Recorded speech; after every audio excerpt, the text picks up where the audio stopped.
Hi, everyone. Welcome to the History Respawn podcast. I'm your host, Bob Whitaker. On today's episode, we'll be going through some recent history game news, particularly news that came out of Gamescom in Europe just this past week. And in addition to talking about the new games that are coming out, we'll give some updates about already existing history games and maybe some DLC for those. And then finally, we'll wrap things up by talking about some of the history games and other games that we have been playing recently. On the final part of this episode, I'll be tacking on a old episode, a rebroadcast of a Civs 101 episode. This is our series that looks at Sid Meier's Civilization. And I haven't actually picked out which episode I'm going to do a rebroadcast of. So it'll be a surprise for me as well as you. But before we get to all of that, let me introduce my co-host on History Respawn, still licking his wounds from this past Premier League weekend. Oh, God. Dr. John Heaney. John, how are you doing? How are you coping? Oh, I was actually doing okay to remind me that happened, Bob. God, for people who don't know, our shared beloved club, Liverpool Football Club, played the worst I've seen them play in like a very, very, very long time. And my wife, God bless her, who's not very interested in soccer, but did her best to be empathetic. I think she was mystified at the crying and gnashing of teeth and screaming that was happening during that football match. That was tough. How did you handle it, Bob? Because I got you into this. I got you into Liverpool for your sins. Yeah. So for the listeners who don't know, I got into Liverpool by basically in graduate school, drinking with John after Friday seminars and then crashing on his futon at his apartment and then waking up at 6 a.m. the next morning to discover he was watching soccer, as I called it then. Now I call it football, but watching Liverpool. And so it was the worst experience I could remember as a Liverpool fan. I think it might even be a little bit worse than the Crystal Palace game back in 2014 for me, just in terms of the shock of what happened. And it was tough. It was really rough. And, you know, you think about how bad Manchester United has been over the past couple of years. I mean, we played so poorly. I say we, but Liverpool played so poorly that it made them look like a great team, which is I thought was going to be impossible. Yeah, but congratulations to any Manchester United fans listening. I'm sure they love that magnanimous. Yeah, they love that last section there, right? Yeah, I know. Yeah, I know. There's nothing better than hearing fans of the opposing team just miserable and sad. It's like, it's okay. You're allowed to enjoy it, people listening. So I'm trying to rebuild Liverpool's mojo. Right now, I'm wearing my Jurgen Klopp Liverpool hat. I look like I've got a headset on, and so I probably look to John like Jurgen Klopp as a NFL coach. And then I was gonna put back out my Liverpool yard flag in my front yard. I took it down last year. I think we lost some random game early on in the spring, or we drew a game, and so I thought it was bad mojo. I thought it was bad energy, so I took it down. And then we ended up winning almost every competition.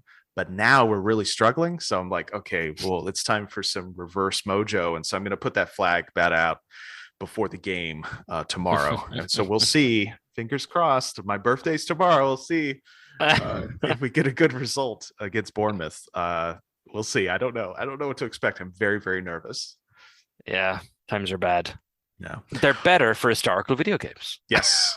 So we have got a lot of news to go through, and I told John we would try to keep this to around 30 minutes. And so we're going to kind of quickly go through some of the news that came out this past week during Gamescom, a kind of big European games festival / industry event. And so not all of these games were announced at Gamescom, but they kind of came out in the same window, just so people were aware. And so the first game that caught my eye was one called The Great War Western Front. And this is from developers at Petroglyph. And they were the team that was responsible for the recent remaster of Command and Conquer, kind of one that came out a couple of years ago.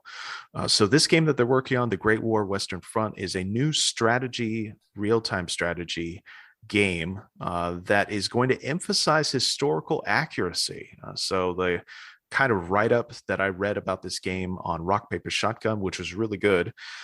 Talked to the developers, and their approach is to emphasize the brutality and the attrition on the Western Front. And so this game, John, I kind of read some of the coverage. I watched the trailer.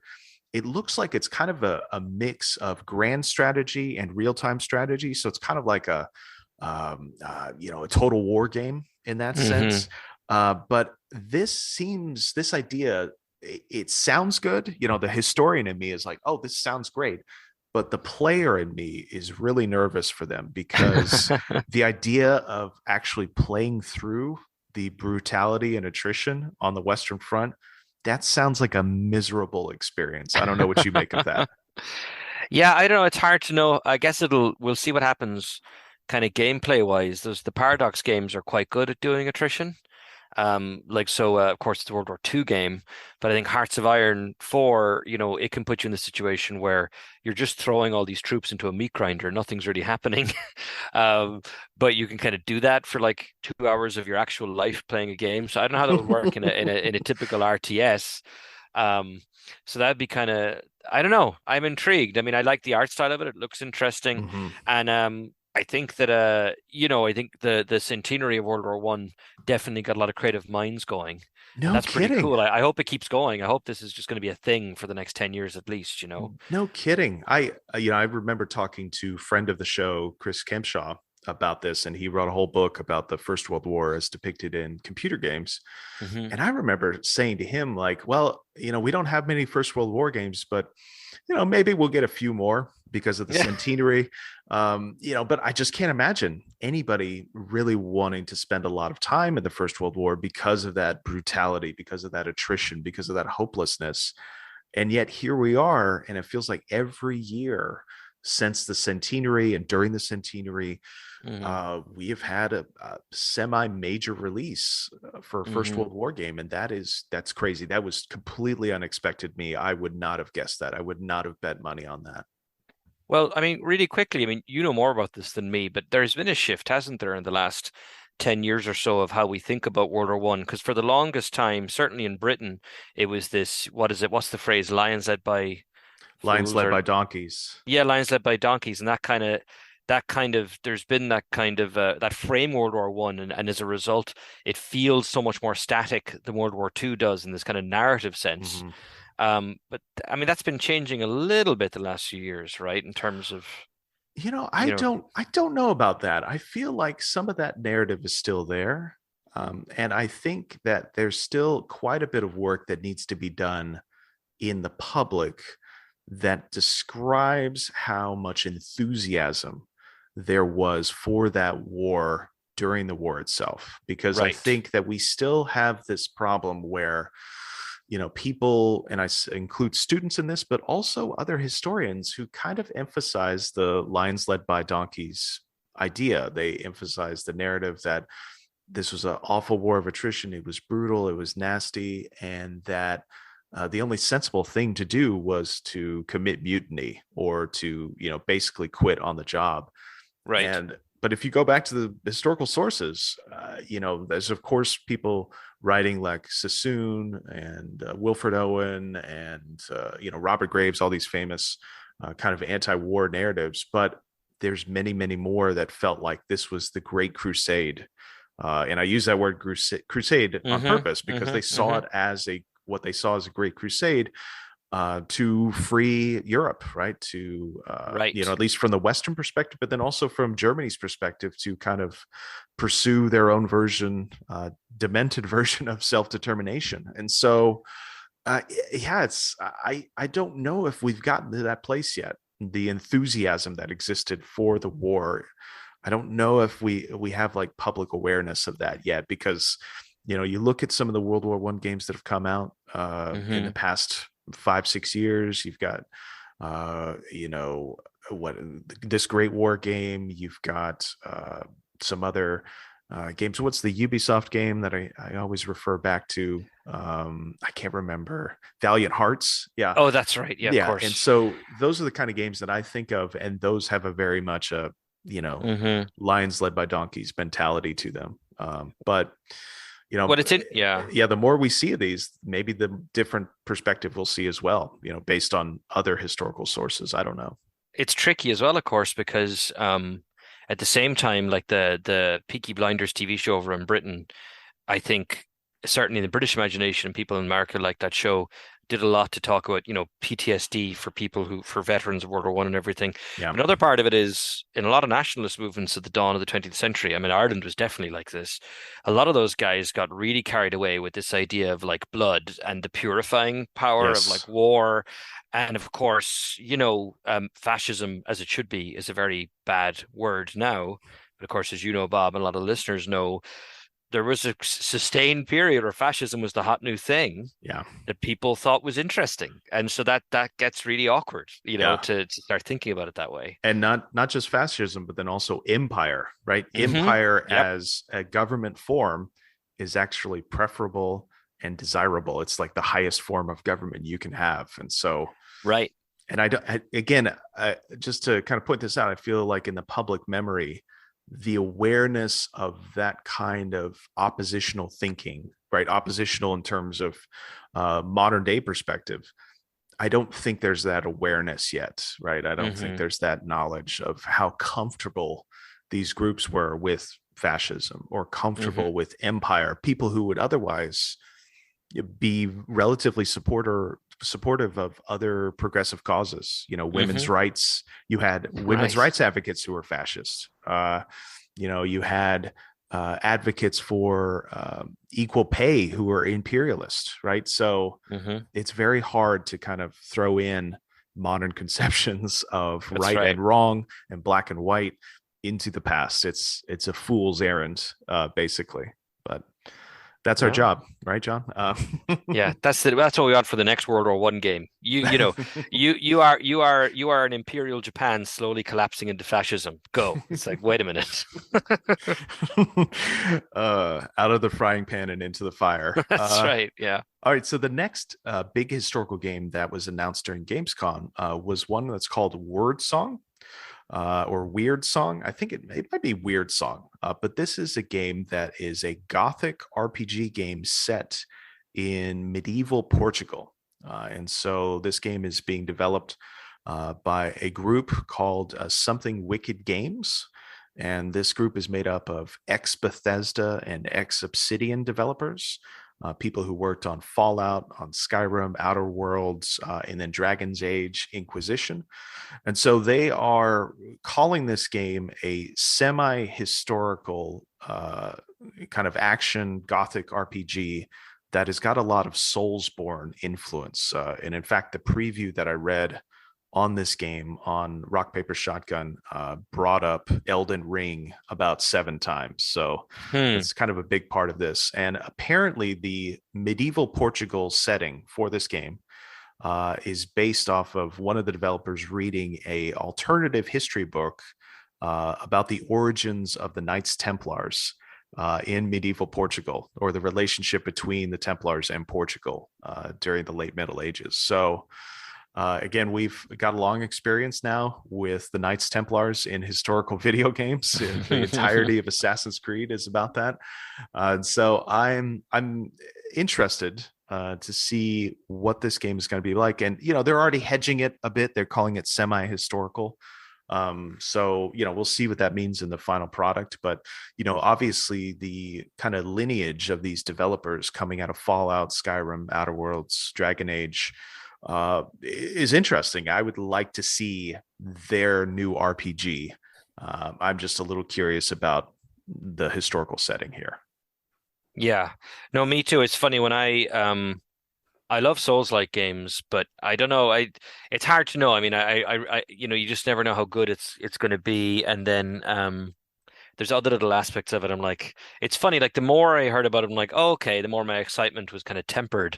But for whatever reason, the basic kind of pitch or idea, I'm super attracted by it. I think it sounds really interesting. I kind of wish it was like a Fallout-y kind of game, but I don't know. There's something.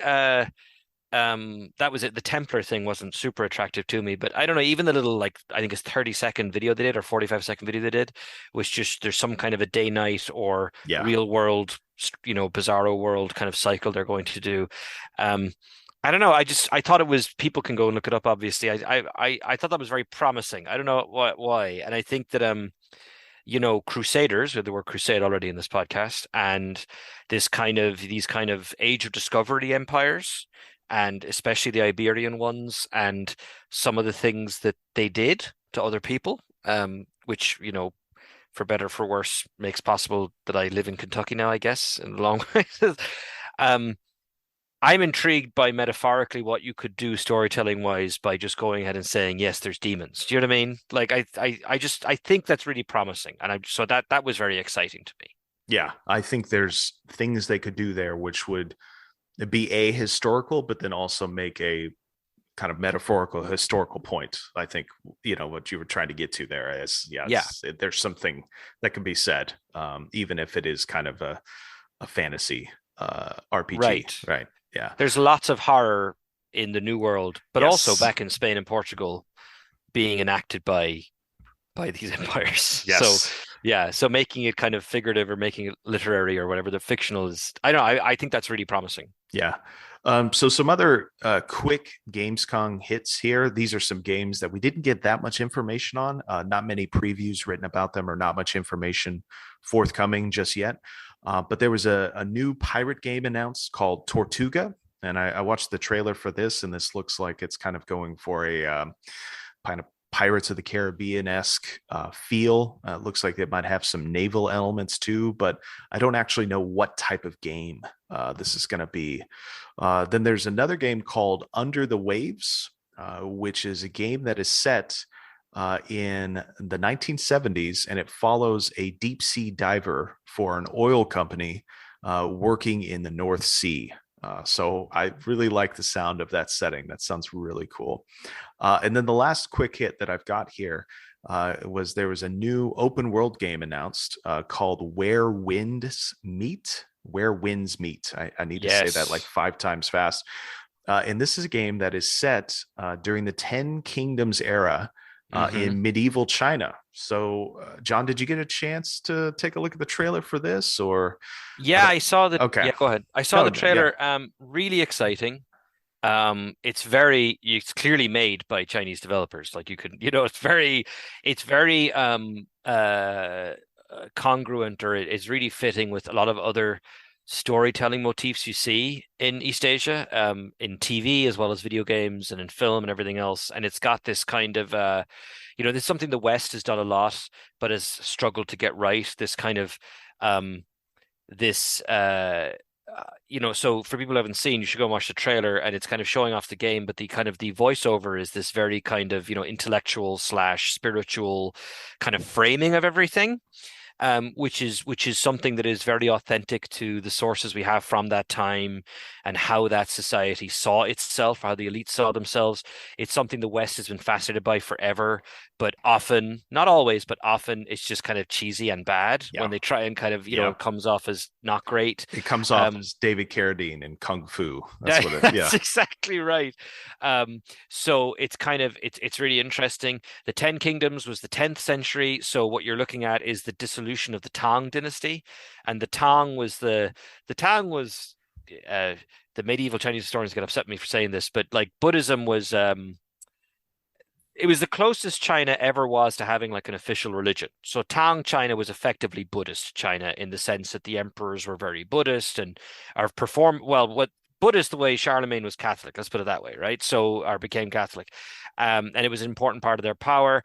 It all collapses very brutally. It's also the Tang was a period where you had that kind of great houses political machinery that you see in Europe for so long. And the 10th century was so brutal that a lot of those houses just disappeared or never regained the same political kind of heft. And so when that's replaced by the Song dynasty in the 11th century, you start to see that bureaucracy for which China's really famous kind of, or, that imperial China's really famous really comes in. So I'm really fascinated they would choose that period. There's lots of illusions. I think the game looks fantastic. And then what all the write-ups I saw mentioned that, oh, you don't have to be a warrior. You could be, a baker or something. I'm like, oh, I oh, hadn't seen okay. that. Oh, And okay. I love that idea. I always love Huh. that idea that will happen. But they're claiming that's going to be part of the game. So, and I've tried to get into a couple of East Asian MMOs the last 5 to 6 years, and they if people are interested, there's a couple of good like third person action RPGs that are not bad actually. Um, but I'm hopeful this is the one that kind of lands because it looks great. It People looks should really go good. check out the video. Yeah. And the video kind of emphasizes the combat in it, and it looks a lot like Ghost of Tsushima. But I'm really glad that you brought up the narrator, because that was something I'd said to myself when I was watching the trailer. I was like, I wonder if John has any thoughts on this narration, because I think this is kind of interesting because like you said, Western developers do this thing all the time, and it comes off as very inauthentic, like in a very very gross way. And so this felt a little different, right, given the origin of the developers and everything that's going on here. Yeah, because it's just hard to get right. Like I think sometimes people get it wrong in a very clumsy and sometimes even offensive way, but sometimes people just don't. It's just hard to get it right. Yeah. And so my initial reaction, oh yeah, it's totally Chinese people making this game. Yeah. That was just the immediate, reaction. Yeah. I am interested about the bread maker idea. I hadn't heard that in anything or any pre-release coverage that I've been following. And that's fascinating to me, but it does kind of sound risky. It sounds a bit like we're going to make you play through the Western Front in World War I. Risky. Yeah. So I do love the fact that these historical games, whether they're RPGs or RTSs, they're going for something different, right? They're going for, historical reenactors who, many of them are, doing historical reenacting battles and stuff, but some of them, they were into like, oh yeah, I'd like to be a blacksmith in 9th century China or something like that. So yeah, that's cool. Me, that's what I want to do. Yeah, that's Sean. Well, woodworking, right? That's right. I'd be a woodworker. Yeah. The final days of the Tang Dynasty. Yeah. So, in addition to new games that were announced, we've also got some updates about releases of historical games coming up. This news was kind of released in the past month or so. And so the first big one was that Pentiment, the new RPG set in the Middle Ages with a medieval manuscript art style from Obsidian, is going to be released on November 15th. And so there were a ton of preview articles about this game that came out of Gamescom. I think they had some journalists come in and actually play the game. And everything that I read sounds very positive, but it is also, I think, a game that is very Obsidian. So if you know anything about Obsidian, this is a studio that was begun by old Black Isle developers, people who made the original Fallout games, Fallout 1 and 2 in particular. They made a bunch of kind of isometric RPG games, and then they kind of redefined themselves with Fallout New Vegas, which was developed in cooperation with Bethesda about 10 years ago.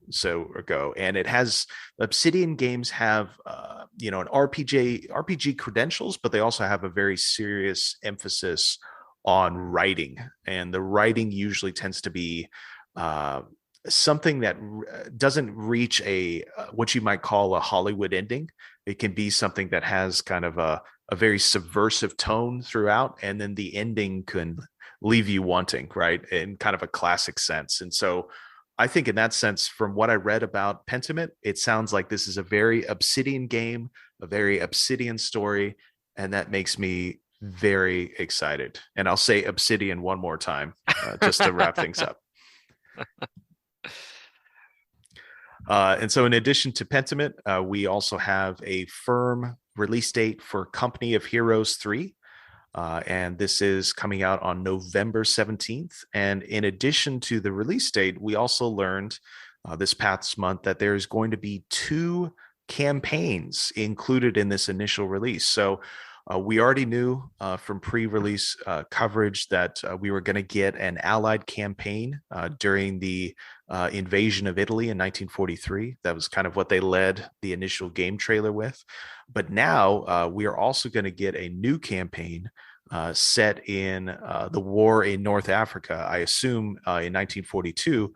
And that campaign is going to follow the Deutsche Afrika Korps. So this is kind of Rommel and Monty in North Africa during 1942 going into 1943. So pretty interesting. I'm curious as to what this means. I figured one campaign is enough, but now we're getting two. Hmm. Hopefully that's a good sign, right? That must mean they're pretty confident. I don't know, but we'll see what the game is like when it comes out. Any thoughts, any hopes for Company of Heroes 3, John? I'm excited about it. I didn't really play Company Heroes 2 as much as I kind of assumed I would. For whatever reason, I never quite got into it. People love that game and it looks great. I'm quite excited about Company Heroes 3. I think it's a great fit for World War II, that kind of like tactical Yeah. squad kind of stuff. So yeah, no, let's see. And let's see, I mean, let's see where they go. I mean, hopefully the new campaign is with these kind of games at this point, I've gone the full journey now. Like the end of the novel 1984, I now embrace DLC and I understand that DLC is just the way it's going to be. And so I would love to see what they do as that if that game succeeds, and of course I hope it does. I'd love to see what comes next from them as well. So Mhm. lots of yeah, I'm optimistic it's going to be good actually. I don't know, no rational reason for that. I just have a feeling.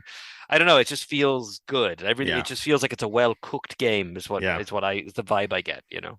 Yeah, we'll see. So other quick hits here in terms of release dates. We are going to get an official announcement from Paradox on August 30th. So here in like 4 days, about the official release date for Victoria 3. And so I would imagine that because they are already publicizing when they're going to give us a release date, that means that it's going to come out pretty soon. So I would imagine this fall at some point. God, I hope so. I think so. Like if they came out on the 30th and said coming to you February 15th of 2023, I think there would be a lot of anger about that. So I'm guessing it's going to come out relatively soon after the 30th, but we'll see.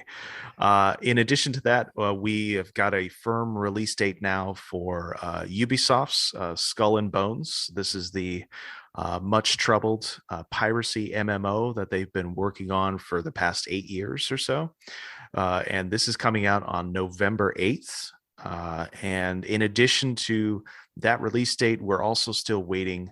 I think on September 7th is when we'll hear more from Ubisoft about their future plans for Assassin's Creed. So again, we'll probably check back in once that news comes out next month. In addition to this, we got some news about delays. So, Fail Better Games, Mask of the Rose. This is a murder mystery dating sim that is set in their kind of fanciful version, fictionalized version of Victoria, London. That's been pushed back to 2023. And then, in addition, the other big Victorian action RPG game that was scheduled for release later this year, which is called Nightingale.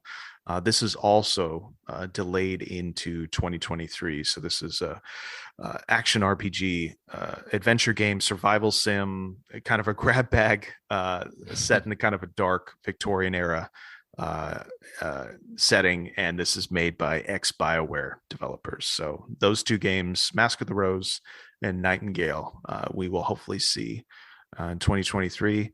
Lastly, a couple other quick hits regarding historical game news. We learned from Rockstar Games last month that they are essentially stopping production on new content for Red Dead Online, the much troubled online version of Red Dead 2. And so they are stopping that partly from lack of interest, or at least apparent lack of interest from players, so that they can invigorate and ramp up work on Grand Theft Auto 6.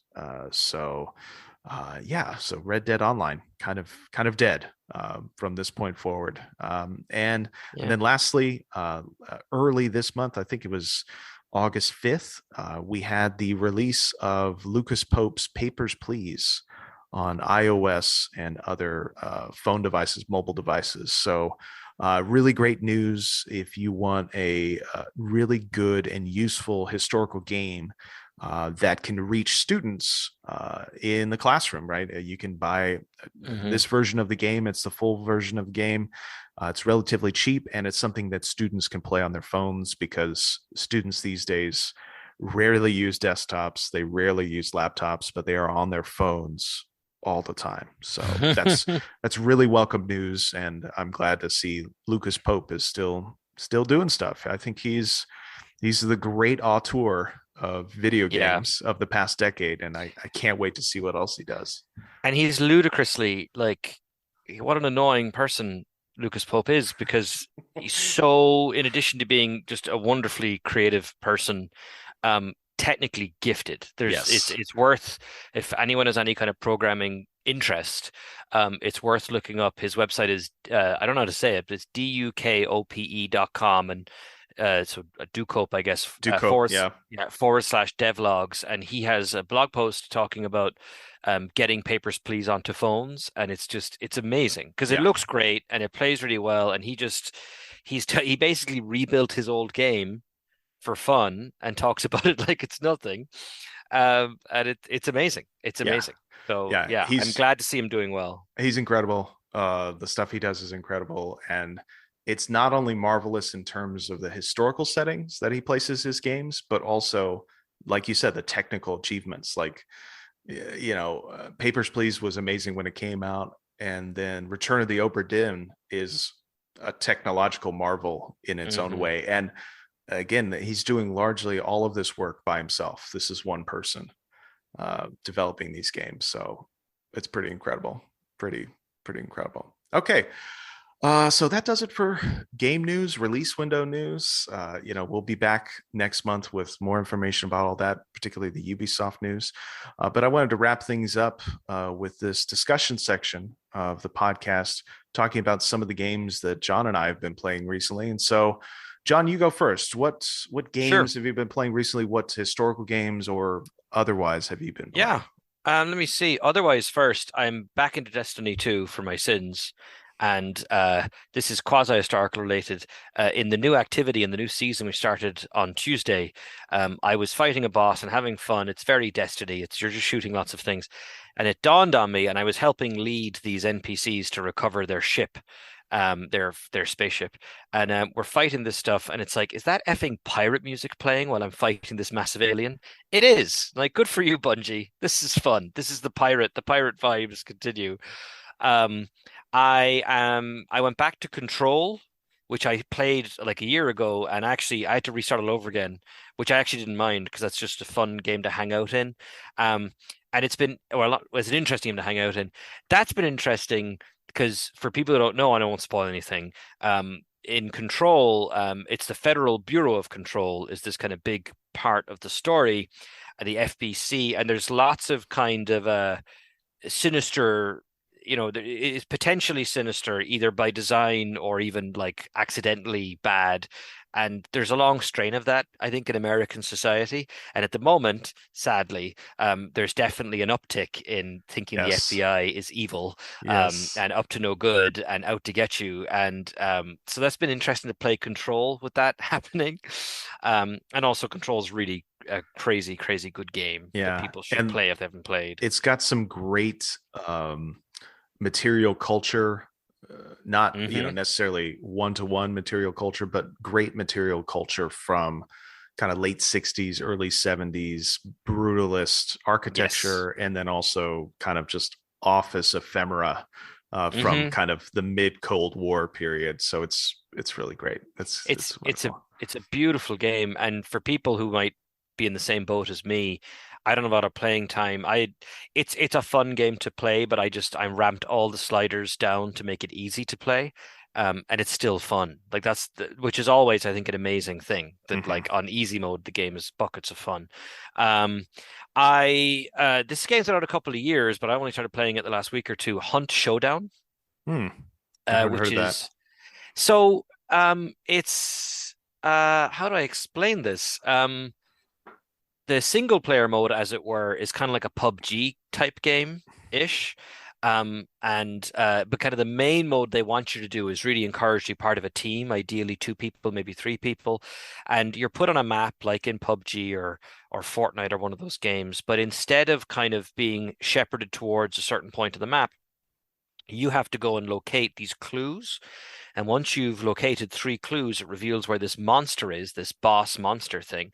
And so you go and try and take down the boss. Now, there's other players in the game, and it's a PvPvE type game. Okay. So you could just take each other out, but it makes more sense to wait for someone to take out a boss and then you can kill that person and take the loot.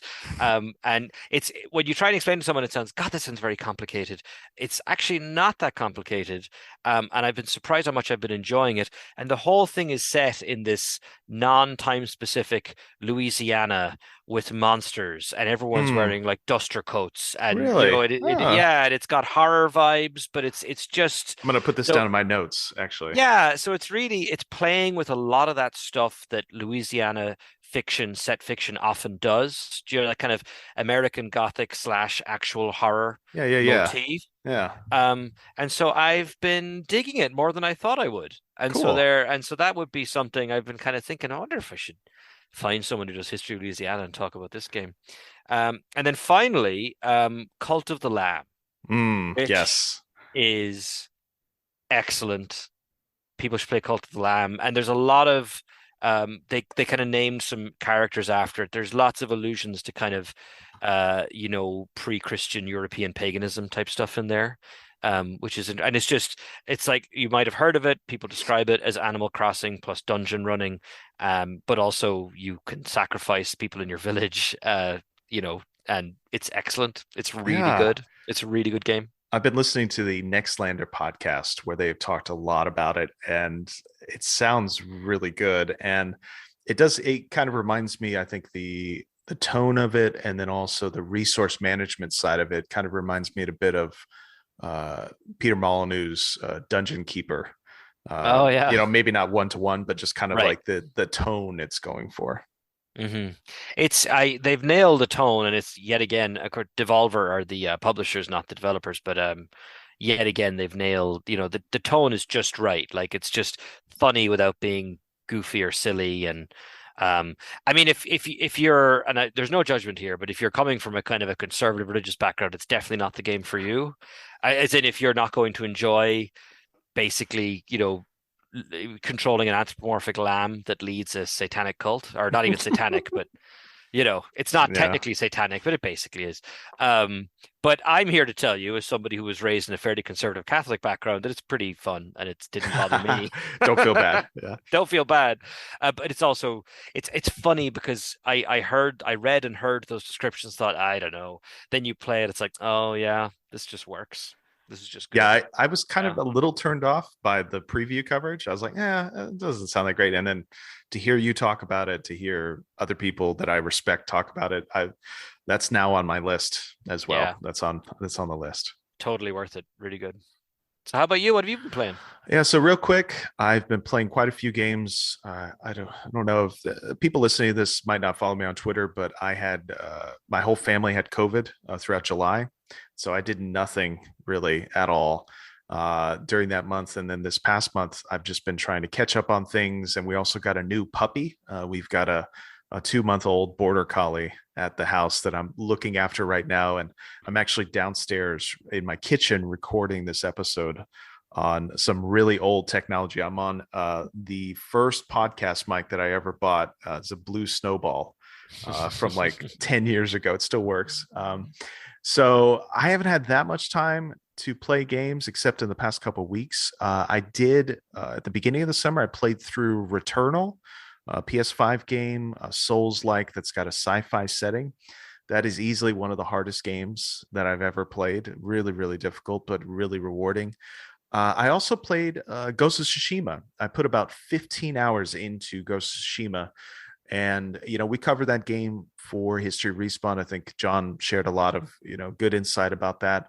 And for myself, I think that game is really gorgeous, really beautiful. I played the PS5 version and I enjoyed the look of it, but I got really bored of the combat. There's some kind of Yeah, I upgrades could that see you that. get, and it is very much just kind of a lot of either shooting arrows or slashing guys over and over and over and over and over again. And I kind of just got a little bored of that. Like love the story, love some of the storylines. I particularly I was following one with your archery sensei and one of his ex students that I thought was really compelling, but just kind of the grind of that game of doing the same thing over and over again. And you do have other options in playstyle. You can do it stealth, but I feel like the stealth doesn't quite work that well in that Hmm. game. So I always found myself going into open combat and getting kind of bored. But that's Well, the just whole me. yeah. Yeah. Well, the whole fun of that game was walking up to a town and going, "Come on, if you think you're hard enough," and they all just come at you, and you just, yeah. But yeah, I know what you mean. Let me be That a was woodworker. good. That was a good first 5 hours, I think. And then I'm That's just kind right. of like, That's right. oh, all right. And then it's kind of like hour 7. It's like, okay, come on. It was out there. Just, yeah, come fight me. Yeah. Okay. Hack slash. Okay. You're dead. A little bit boring. In addition, I've been getting a lot of use out of my Steam Deck. I've been playing a lot of Microsoft Game Pass games on there. So I use the X Cloud. All of these words would have been completely foreign to me about 5 years ago. I used the Microsoft X Cloud to play through all of the Gears of War games that I missed over the last decade because I didn't own an Xbox. So I played Gears 4, I played Gears 5, and I played Gears Tactics. And I played all of those games through the cloud on the Steam Deck, and it ran fantastic. And then I've got a Thursday night crew that I play multiplayer games with. And so we've been delving into the recent updates for GTA Online. I've been playing Fortnite seriously for the first time. I've got a friend actually who's now level 157 in Fortnite, and I'm level 25. If you had told me a couple years ago if I'd be playing Fortnite, I would have said you're a liar. And then just recently, we all got copies of Borderlands 3, and we'd been kind of holding off on that. We were all interested in it, but we held off until there was crossplay enabled for PlayStation. So that was finally enough to get me to play it as well. And so they're playing on PC, and then somebody's playing on Xbox, and then I think another person is actually playing through Stadia, Google Stadia, and then I'm playing on PlayStation, and yet the multiplayer works really well. It works Wow. seamlessly. So having a lot of fun with that. So yeah, trying my best to get back in the groove. I had hoped to do some writing for History Respawn. It just didn't happen this summer, so I'm hoping to do some of that this fall. And yeah, I'm just thankful to survived COVID and to survive this summer because it was really terrible. It was a really, really bad summer, and I'm actually very thankful the semester's here. Amen. Amen. All right, any lasting thoughts before we log off here, John? No, just excited about Gamescom. The thing about I was busy with work and everything, and the Gamescom coverage was like, oh, I kind of got hit with stuff that I forgot that game was coming out, or Yeah. oh, that's cool that game exists. And people should think of me on the 30th of August to listen to this podcast because I'll be sitting by a computer waiting to know when Victoria 3 comes out because I am excited about that video game. We're gonna do that upright. I think I'm gonna do a playthrough of Victoria 3 and yeah, really delve into it. People had always asked me when I started History Respawn to do a Hmm. playthrough of Victoria 2, and I'm like, Hmm. I don't know, it's kind of old at this point, but Yeah. now with Victoria 3, I think it's time to dust off that PhD in British imperialism and just really just dive right into it. Well, it's perfect for you, and because of a lot of I think good things that have happened, and that like since Victoria 2 came out, in terms of how people talk about these things, they've had to grapple with, well, at least from all the dev blogs and stuff they're doing, they've had to grapple with some historical dynamics in ways that we would find more interesting. Yes. And Yeah. that isn't meant to be a diss of Victoria 2. I just mean it's been some key differences now with this new Yeah. game. Yeah. All right. Well, that does it for this portion of the podcast. Please stay tuned for a read broadcast of a Civs 101 episode. Still haven't picked it out yet. So you'll just be as surprised as I am, I suppose. But John, thank you so much for joining me on this episode. Thank you, Bob. Thanks everyone for listening. And thank you, listener. Thank you for supporting the show. If you're interested in our work and our archives, please visit historyrespawn.com. And if you are feeling particularly generous, maybe consider dropping a few bucks on our Patreon, patreon.com/history respawn. And a big shout out to BBC for profiling, or at least mentioning History Respawn on BBC Radio 4. Recently, we got an uptick in downloads for the show. So many thanks to that crew. And many thanks to our long-term listeners. You are the reason why this show exists to begin with. So thank you very much. Again, stay tuned for Civs 101. And then otherwise, until next time, goodbye.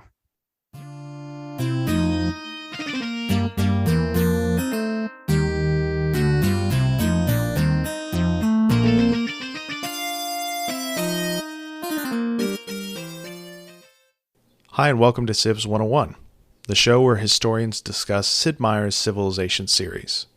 I'm your host, Bob Whitaker. On today's episode, we'll be looking at the Inca, led in Civilization 6 by Pachacuti. The Inca have been a part of the Civilization series since Civ 3, but they've become an especially compelling Civ in Civilization 6, where they are introduced as part of the environmentally focused Gathering Storm DLC. The Inca Civ offers several unique abilities that allow Gathering Storm players to make the most of surrounding geography and environment. But how closely do these abilities mirror Inca history? And are there any ways in which the depiction of the Inca in this game can be improved? To help me answer these questions, I've invited onto the show Dr. Christopher Heaney. Dr. Heaney is an assistant professor of Latin American history at Penn State University. Dr. Heaney's research interests include the history of the Incas, museums, and the looting and collection of the dead in Peru and the Americas. He is the author of the book Cradle of Gold, which told the story of Hiram Bingham's discovery of Machu Picchu in 1911. Fans of History Respawn will remember Dr. Heaney from our episode on Uncharted 4. Chris, welcome to Civs 101. Thanks so much, Bob. I'm very happy to be back. Awesome. Yeah. So, Chris, what is your experience with the Civilization series? And also, can you tell us, what do you make of the way that this series presents the past? I first played Civilization in the backseat of my friend's car on a road trip in Portugal about 10 years ago. I wasn't somebody who grew up on the early iterations of the game. I was more of a SimCity 2000 reticulating spleens kind of guy. But I was, we're doing this road trip in incredible Atlantic countryside, and I just couldn't look out the window because I sucked into the iOS port of the game, which I guess was Civilization Revolutions. That sounds right. Yeah.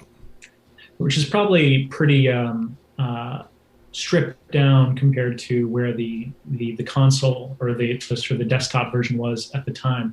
But I loved it, and I think it was the first game I paid money for on iOS, so that I could play as the Aztec, which weren't, in my mind, as awesome of a choice as the Incas, but did let me do the sort of the route to victory that I loved, which was taking the Aztecs to a scientific domination.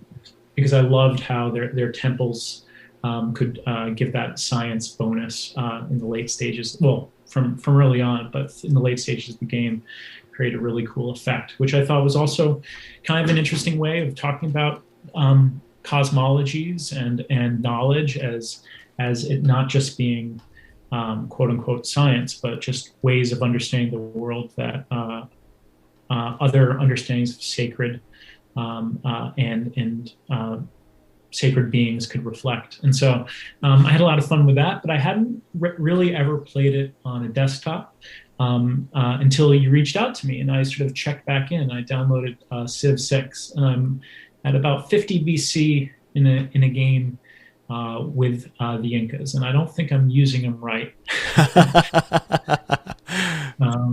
I have converted everyone in Jerusalem and Madrid to my Inca religion that I took that path on, and so I'm feeling pretty good about that. Excellent. Good work. Yeah, I haven't quite gotten to a religion yet. I'm at 75 BC here, and so it's kind of something. It's a little disappointing for this playthrough so far, but as you can see, it's kind of in the middle of a continent here, randomly created continent, and we've got a lot of terrace farms going on. We've got a few city-states in the region.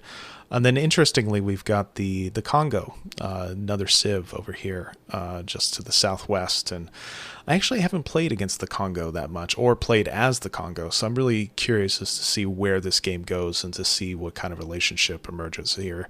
As you can see so far, they're still pretty friendly. So things are going okay at the moment. We'll see how long that lasts. And then also, I kind of queued this up a little bit. It made sense for the game, but then also thinking about our upcoming discussion, I'm in the process here of building Machu Picchu for the Incas, so I figured that would be worthwhile for this episode. So next question related specifically to the leader of the Inca in this game, and that's Pachacuti. And I'm wondering, what do you make of Pachacuti as a representative figure for the Inca? And furthermore, are there any other potential candidates that you think could make a good leader for this Civ? Yeah, I think he's the clear and obvious and right choice for a number of reasons. I have some other candidates, but I think having Pachacuti and playing as him also helps me sort of think and create sort of a headcanon, if you will, about what is exactly going on in a civilization game. I didn't answer your earlier question about what I think about it's how it uses civilization in general. And I guess maybe I hinted at it that I take great pleasure at like being the Aztecs or the Incas and trying to run the table on other civilizations because of how they've been represented in the past in world histories as, from the 16th century, particularly in the case of the Aztec, as quote unquote savage or sacrificing and therefore worthy of conquest by Europe, or in the case of the Incas as the stereotype from the 16th century was as noble, but ultimately unable to defend themselves adequately against European religion and technological superiority, supposed technological superiority, which in the 20th century, I think gets resurrected as thinking about germs and again, technology as sort of the things that provide a civilization with the means to sort of conquer other people, not necessarily thrive.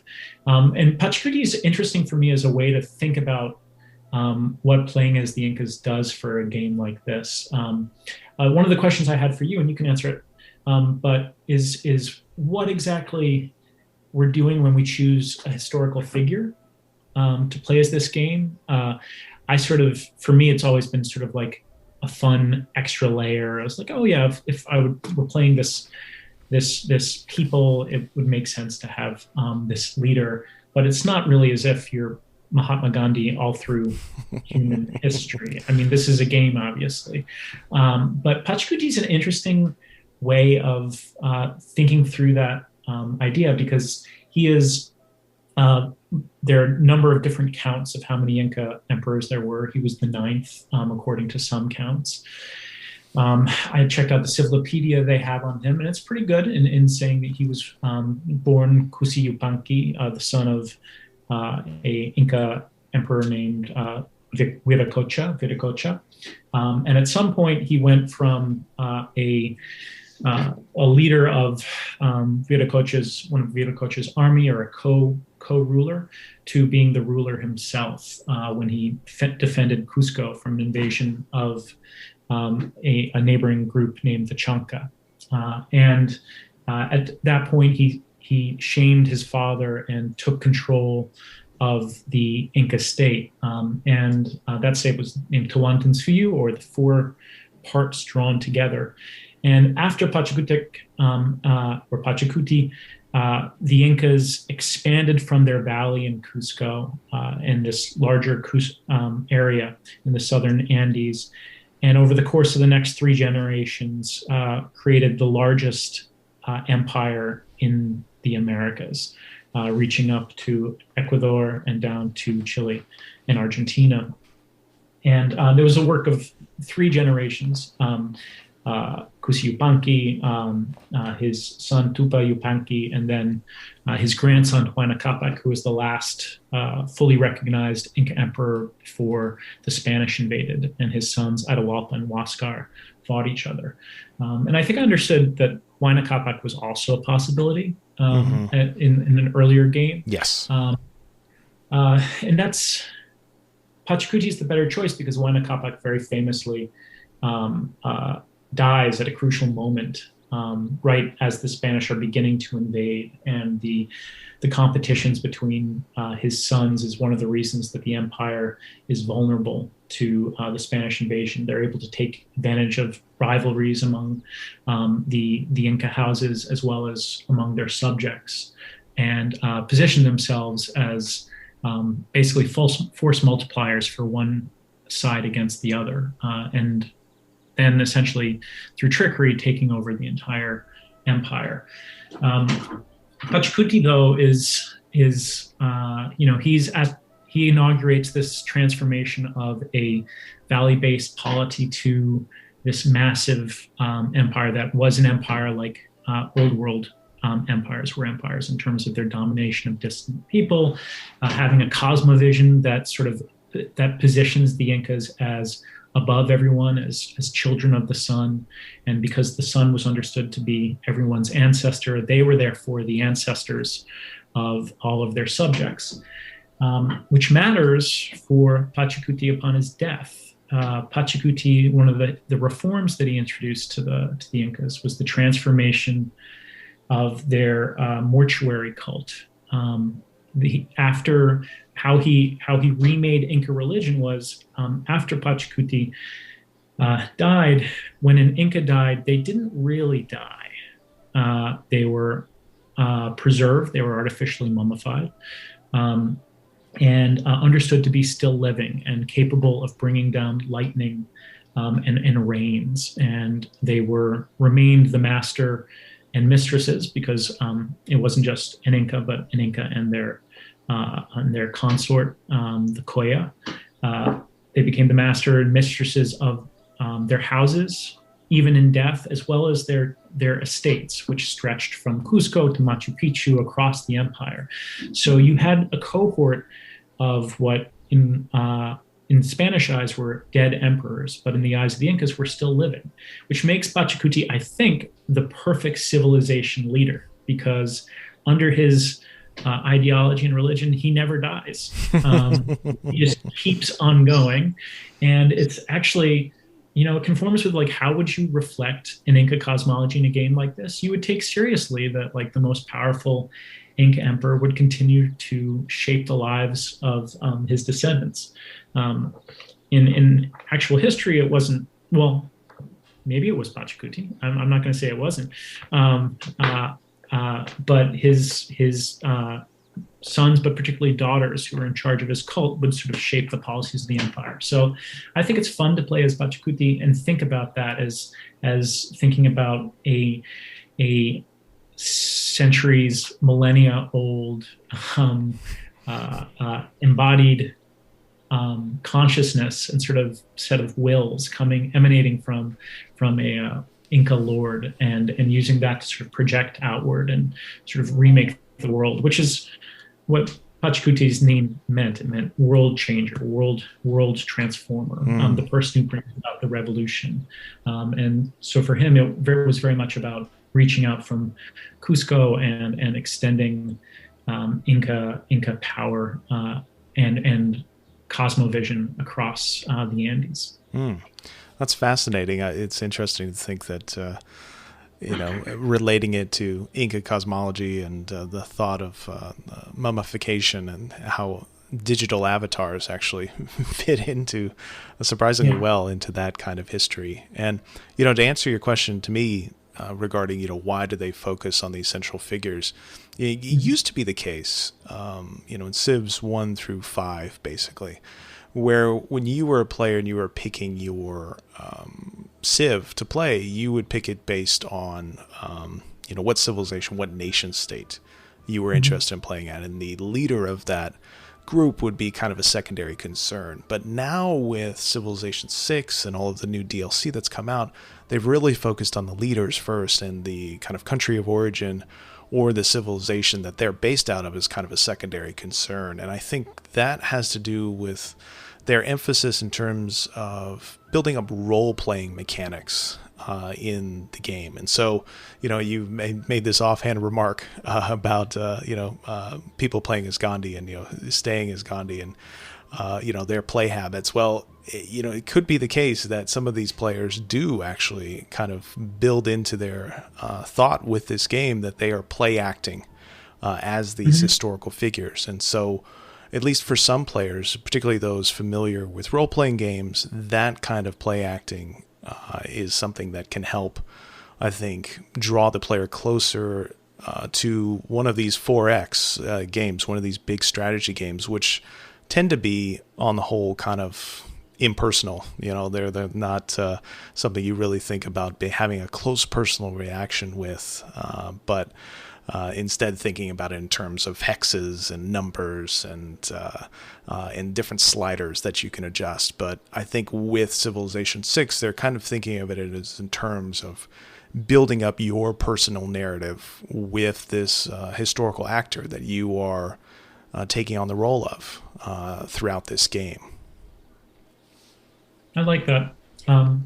I think I know this is jumping on one of the questions, but to give a taste of it, I think something that'll be interesting is to think about not just individuals, but couples. That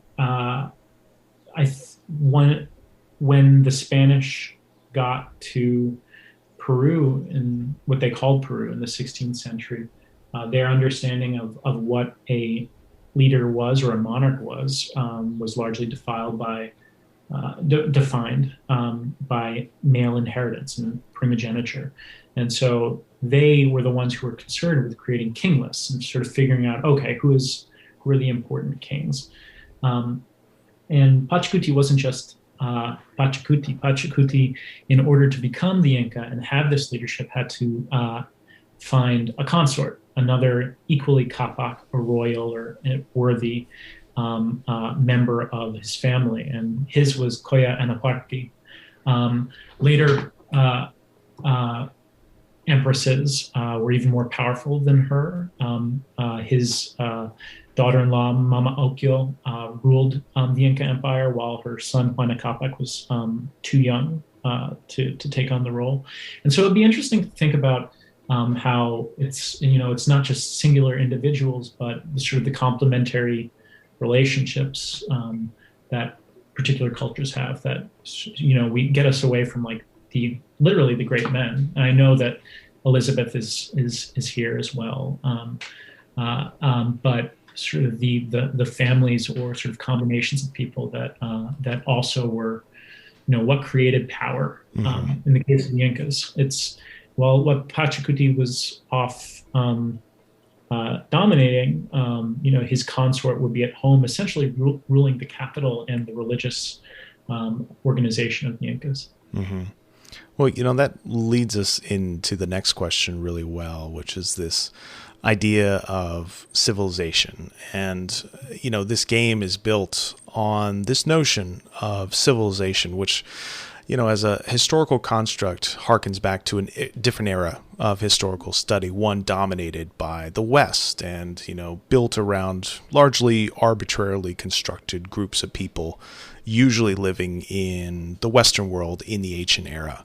And so, given the nature of civilization as an idea, what do you make of this game's depiction of the Inca civilization? And do you feel that the Inca Civ gives players a real sense of Inca history, or do you think the term civilization does a disservice to our perception of that history? I think, civilization, has this very problematic past, and how it was used, especially in the 18th, 19th century, to essentially sort between those civilizations that could be included under the quote unquote the West, or could be opposed as the East or the Orient. And especially when it comes to native peoples in the 19th century, was used as sort of a cudgel by anthropologists and others to say that people in Africa or in the Americas didn't have civilization. What's interesting, right, Machu Picchu is being made. It is, yeah. There's the one. Not the one. That kind of plays into the point of the Incas were kind of, from the 16th century, used as an exception by Europeans in a way that both recognized that when the Spanish got to Cusco, they were awestruck at what they saw as a city as ordered and laid out and wealthy and literally palatial as those of Europe, and perhaps even more so than most places that these conquistadors were coming from in Europe. And that in the 16th century was part of the critique that critics of Spanish Empire made of their expansions, like the Spanish toppled an empire as perfect as any in Europe. Mm-hmm. Now, what's loaded in that judgment, that this idea that starts from the 16th century that the Incas were civilized, is that other native peoples weren't. And that the Incas were either an exception that proved the rule, or something that existed in the past, that after they were supposedly conquered. And I say supposedly because the Incas survived as a people through the 19th century under the Spanish, and then their heirs living today in Spain and in Peru.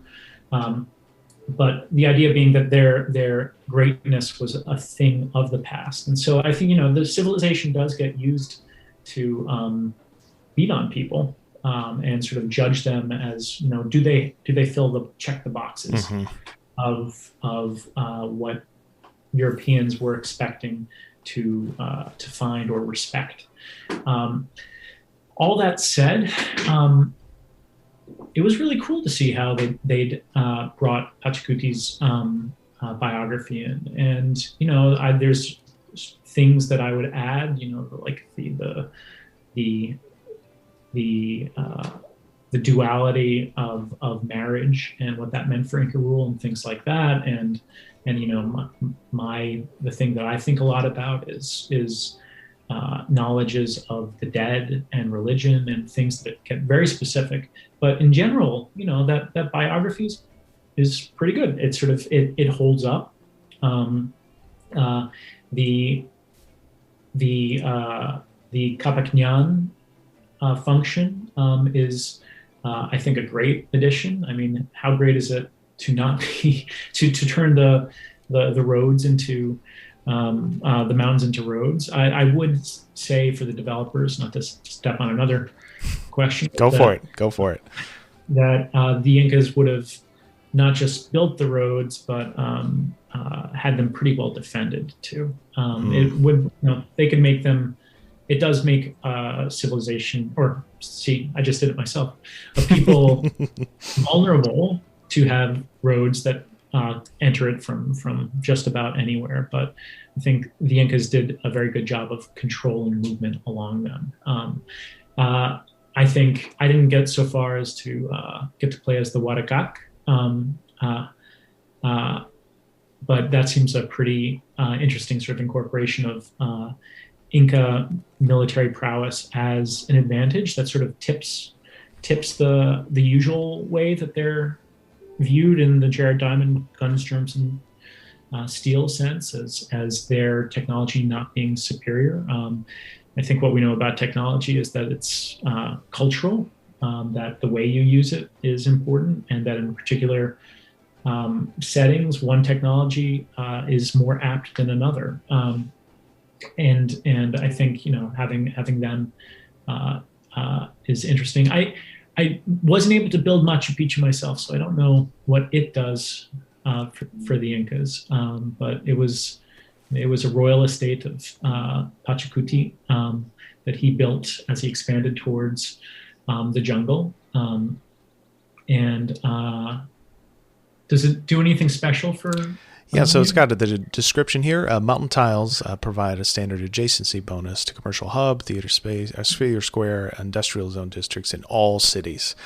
So this is kind of a powerful improvement that you can use to kind of add on points to the money that you're bringing in through commercial hubs, the culture that you're bringing in through theater squares, and then the production that you are bringing in through industrial zones. And of course, it is very closely tied to mountain tiles, which I think make the Inca a really interesting inclusion in Civilization 6, and particularly with the Gathering Storm DLC, which, post-release DLC downloadable content that came out a couple years ago. And it really closely ties the Inca into the natural environment where you start. And so if you happen to start in a mountainous region, like the one we've got here, you've got all sorts of potential advantages that you can take advantage of based off of natural environment, which, in past Civilization games, it was very often the case that mountain regions in particular were kind of wasted space. But I think here, with the way that they've incorporated the Inca, it's a way to enliven the gameplay for players, but then also to kind of build upon the idea that, we don't have to conceive of mountain regions, of these terrains, as just spaces for Western civilizations. Instead, we can also conceive of them in different ways using different civs. So I think, for me personally, playing as the Incas, it's one of my favorite things to do in this DLC, because it really ties you into the narrative they're presenting about the importance of environmental history, but then also the potential for non-traditional civs, like non-England or France or Germany, all these classic nation states that are used as civs, incorporating them as powerful players in the game. Yeah, I like that. And I like that, as you carry it forward, it lets you think in I think a way that's very useful about what indigenous societies continue to give and gave, and to world history. And I think it's important to flag that indigenous peoples in Peru, in Bolivia, continue to struggle with the state and how they've been marginalized, but also that they are the inheritors of millennia-long traditions of using mountains and altitudes to experiment with different food sources. We have all the varieties of potatoes that we have, and there are a lot of varieties, even though you can only buy a few in American stores, because of their experiments with agricultural and botanical crossing of strains, different altitudes over millennia. Mm-hmm. And that's potatoes being one of those crops that feeds the world. And their contributions and use of mountain environments to develop medicaments like anti-malarials like cinchona, which we know we mostly run across today as the tonic, gin and tonics, but that has the cinchona bark that was first crafted by former subjects of the Incas in the 17th, 18th century to respond to malaria coming from the old world. That's an Andean contribution. And I think anything that sort of gets people to think about the strengths of a society that aren't, can they get ships out into the ocean as fast as possible, is pretty wonderful. One thing I did want to point to as a missed opportunity, but I think it's probably a missed opportunity that's true of the entire game system, is the mita, and that's the working of mountains. And I think it's great in an agricultural sense and a production sense. But what is also hiding in there is what exactly labor is in this game. Here it's in history, the mita was a turn labor, a turn at labor that every community member, male community member, had to do for the empire. And it was based in some Andean ideas of mutual obligation and reciprocity, but it was definitely top down when it came to the Inca, and it edged into this empire's ability to move people around and make them permanent workers, or yanaconas, which the Incas did not have slaves in the categorical sense that Europe did, but they did have people who were bound to the state and did not have, they didn't have chattel slavery is what I'm trying to say, but they did have essentially captive and dependent peoples, which is something that, you know, if there's one spot that I think the Civ games really, you know, leave off the table, because it would be pretty upsetting to play as. I understand why they do it, is that, you know, this vision of civilizational advance and technological advance in human history is you know, doesn't really look directly at how much of that development, particularly in Europe, for example, was based on the captive bodies of others.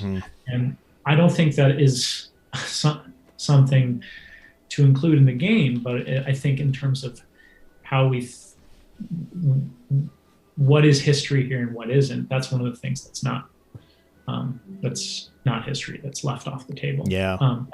Again, for good reason. Yeah. What is this here? Yeah, so there is a benefit that comes on later in the game, the triangular trade, and it does make some mention here of the transatlantic slave trade, but just in an indirect sense, and you only get a real look at this if you bother to go into the Civlopedia. So it's not something that's kind of put forward in front of the player, right, to look at. You have to go around digging in the Civlopedia for it. But this is kind of one of the few instances in this game where that kind of subject matter is brought up, but it's not necessarily brought up in a way that I think really directly deals with it in a way that you would really want as a historian. And, you know, this kind of follows through with the long-term depiction of slavery by civilization. You know, Sid Meier talks a whole bunch about how, you know, they were trying to use this game and use for the game history that you would find in like a children's library. You know, it's not kind of designed to be the kind of really hard-hitting history that you would get later on in grade school or in college, obviously. And so on the one hand, that makes the game approachable to players because they feel like this kind of children's library version of the past is one that they can easily grapple with and master and know. So it kind of strokes their ego. But at the same time, it leaves a lot of these kind of uncomfortable gaps in the history, like you said. And, you know, this is just kind of one instance here of that kind of uncomfortable history briefly being mentioned. But it's not something that, you know, would really fly in most college classes, for instance. So it is something I think, yeah, it's very worthwhile to keep in mind. And also to keep in mind, you know, because this is something, this benefit, just briefly, comes after you get mercantilism. So it comes kind of mid to late point in the game, but it kind of ignores the subject matter you're talking about up to that point. You know, what's going on in the ancient era, what's going on in the classical era, all of these different eras leading up to this point. It's like when you get to mercantilism in the Renaissance and later, it's like, oh, here it is, you know, but what happens before that? I think that's a really great point. Yeah. All right. Well, that does it for my questions. Anything else?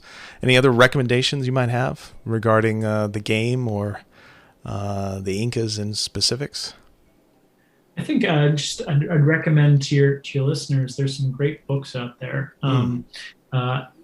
There's a slightly older one by a Peruvian historian named Maria Rosswarowski, Diaz Canseco, The History of the Inca Realm, which is she's since passed away, but gives a really good sense of like what is different about Inca statecraft and complementarity and co-rulers and how exactly the Incas expanded, not just through military prowess, but by sort of making relationships. And another great one, Alan Covey's The Inca Apocalypse, just came out last year, I believe. And it's looking at the Spanish invasion of Peru and taking both sides' cosmologies seriously, what it meant to think apocalyptically about that moment, because not just in the sense of things ending, but that things were being revealed too. And so the great reads. And I think if there's some developers of Civ listening to this, I think it'd be really interesting to talk about what different understandings of the sacred do. I know there are events in the game new to this expansion, it seems like, of flooding, and I think that's a really cool inclusion. I think and it gives some space to think about how particular civilizations also would take advantage cosmically of like what it said that their civilization was able to master a flood rather than not. Or in the case of one of the great stories from Pachacuti, is that the stones around Cusco came to life to defend Cusco from the Chancas when they were attacking. And I know that gets into tricky territory when you start giving specific faiths and sacralities and religions sort of powers in game. But it's cool. It does sound cool. In this case, I would love to see Machu Picchu turn into a mech. Well, we kind of have the start of a mech here. I feel like this could be the head right here at the top, and then maybe eyes here for the window slits, and then arms made of tiny terraces, perhaps. That would be awesome, and then it could fight this volcano over here. Yeah. Well, anything, I think as it's a pleasure to see how they've incorporated Inca history so far as they have, and that means that the door is forever opening. So it'll be fun to watch them develop it in the future, and go Peru.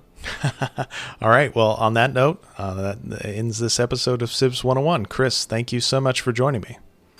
You're welcome, Bob. Thanks for having me.